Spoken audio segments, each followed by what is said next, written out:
राम वरिष्ठ हनुमान की जय। आज एक अनुभव हम बताने जा रहे हैं हमारे दरबार का।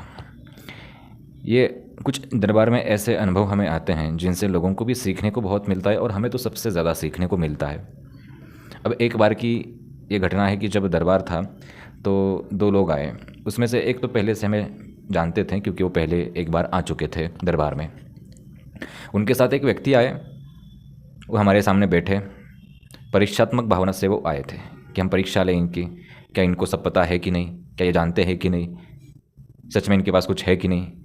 इस उद्देश्य से वो यहाँ पे आके बैठे। जैसे ही सामने बैठे हमने उनको पूछा आपका नाम, तो उन्होंने बताया ये सब चीज़ें, ये हमारा ये नाम है, ये है। हमने पूछा क्या आप शादीशुदा हैं, तो उन्होंने हाँ बोला, बल्कि वो शादीशुदा नहीं थे। जैसे ही उन्होंने हाँ बोला वैसे ही हमने ऊपर से उनको बोल दिया जी पता है, तुम्हारी शादी भी हुई है और तुम्हें दो लड़के भी है। हमने उनको ऐसा बोल दिया। ऐसा हमने इसलिए बोला क्योंकि परीक्षा किसकी ली जा सकती है? विद्यार्थी शिक्षक की परीक्षा ले सकता है? नहीं, शिक्षक विद्यार्थी की परीक्षा ले सकता है। हमें संपूर्ण जीवन हमारा इसी क्षेत्र में गया। आधे से ज़्यादा वक्त तो हम अध्यात्म में ही जाप तप मंत्र इसी में गया। आपने जीवन में कभी कोई मना मंत्र किया ना, गुरु के चरण कभी स्पर्श किए ना कुछ किया, सिर्फ हाथ जोड़े कभी मंदिर में गए, कभी कुछ किया तो आपको लगा कि आप बहुत बड़े वाले भक्त बन गए और आप उस व्यक्ति की परीक्षा ले जो सालों से इसी क्षेत्र में है, तो ये तो संभव है नहीं। आप जिसको कम ज्ञान हो वो ज़्यादा ज्ञानी की परीक्षा कैसे ले सकता है? बल्कि हम तो दरबार में बोलते हैं कि हम तो ज्ञानी है नहीं, हमें सिर्फ राम नाम ही पता है। परीक्षात्मक भावना से जो लोग आते हैं उनको दरबार से हम गलत ही जवाब देते हैं, क्योंकि दरबार इसलिए है, भगवान इसलिए है, हनुमान इसलिए है कि जो सोया है उसको जगाए, और जो सोने का नाटक कर रहा है उसको साक्षात विष्णु भी आए, राम भी आए तो जगा नहीं सकते। जगाया उसको जाता है जो सोया हो। नाटक करने वाले को कितना भी उठाओ वो तो सोने का नाटक करेगा ही करेगा। तो दरबार में ऐसे लोगों को हम ऐसे ही जवाब देते हैं क्योंकि उनका वक्त, उनकी मति ऐसी घूमी होती है, उनकी दशा दिशा ऐसी हुई होती है कि वो किसी ऐसी जगह पे जाएंगे, सामने अगर साक्षात विष्णु भगवान राम शिव भी आके खड़े रहे तो भी उनकी मति भ्रष्ट हो जाएगी और उनकी भी परीक्षा लेंगे। राम भगवान के जीवन में, कृष्ण भगवान के जीवन में ऐसी कितनी सारी घटनाएं हैं।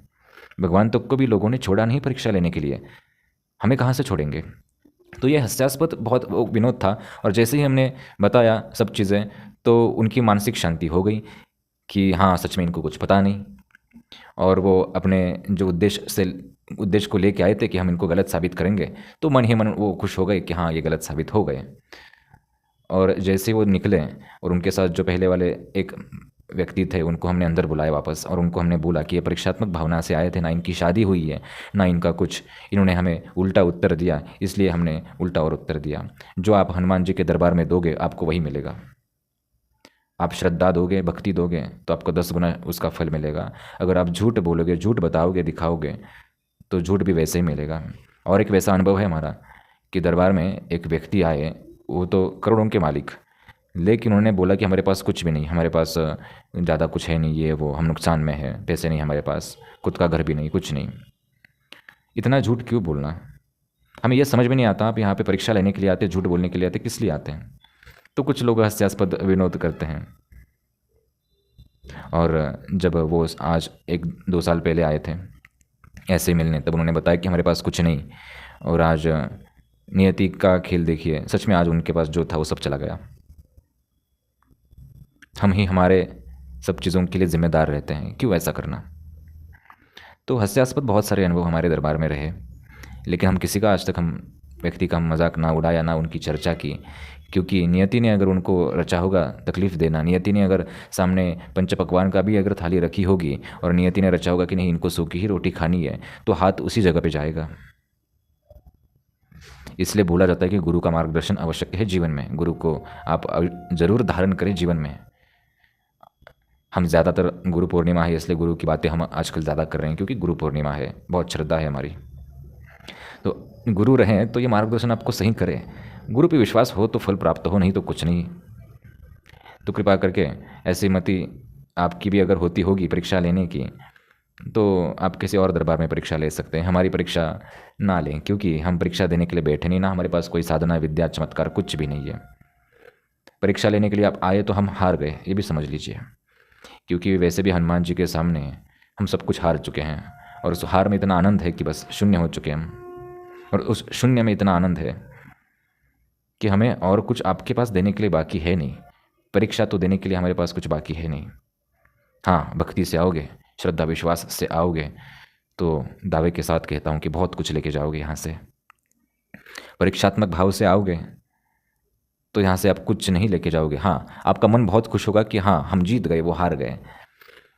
हम यहाँ पे हारने के लिए बैठे हैं। शून्य होना, इसे हम हारना बोलते हैं। जीत के बाद एक स्तर ऐसा आता है कि व्यक्ति को जीत की भी लालसा नहीं होती। हम उस स्तर तक पहुंच गए कि आज तक हमें जीत की भी लालसा नहीं, इसलिए हम किसी से हमारा कोई कंपटीशन नहीं, किसी से हमारा कोई झगड़ा नहीं, कुछ नहीं। पूरे भारतवर्ष से, पूरे विश्व से यहाँ पे वरिष्ठ हनुमान जी के दरबार में लोग आते हैं और सबको बहुत प्रेम मिलता है। हमें भी सब बहुत प्रेम करते हैं, बहुत आनंद आता है। कुछ कुछ भक्त तो ऐसे हैं कि दरबार में उनका श्रद्धा भक्ति इतनी है कि हर महीने कहीं भी रहे वो आ ही जाते हैं दर्शन के लिए। हर महीने हनुमान जी के चरणों में कुछ ना कुछ वो रख ही देते हैं। उनकी श्रद्धा भाव से उन्होंने अपना नियम ही बनाया है, एक आचरण ही बनाया है। तो कुछ भक्तों की इतनी ज़्यादा श्रद्धा है कि बस, और हनुमान जी भी देते भी उतना है उनको। तो श्रद्धा भक्ति हो तो वरिष्ठ हनुमान में सारी भक्ति सफल हो जाएगी, क्योंकि यहाँ पे साक्षात हनुमान जी की ऊर्जा काम करती है, किसी व्यक्ति विशेष की ऊर्जा काम नहीं करती। ये भी ध्यान में रखिए। कोई शक्ति, कोई विद्या, कोई ब्रह्म, कोई वेताल, कोई जिन जिन्नात, कोई ऐसी चीज़ें, कोई भी शक्ति यहाँ पे हमने सिद्ध करके नहीं रखी। ये दावे के साथ ताल ठोक के हम बोलते कि हाँ हमारे सिर्फ यहाँ पर नाम जाप पे, राम जी के नाम पे यह सब चीज़ें चलती है। हनुमान जी, बजरंग बाण, हनुमान चालीसा, इन सब चीज़ों पे यहाँ पे सब चलता है और इन्हीं का ये सब प्रताप है। तो ये सब मुझे लगता है कि ये सारे अनुभव आपको काम आएंगे। जो दो अनुभव मैंने अपने जीवन के बताए, आपको बहुत काम आएंगे। जिनको भी वरिष्ठ हनुमान आना है वो हर रविवार आ सकते हैं सुबह 11:30 बजे, हर रविवार। पुणे मेट्रो स्टेशन जो है Dhole Patil road, one garden road, यहाँ पे पुणे रेलवे स्टेशन के बहुत ही नज़दीक है। मेट्रो स्टेशन तो हमारे सामने ही है।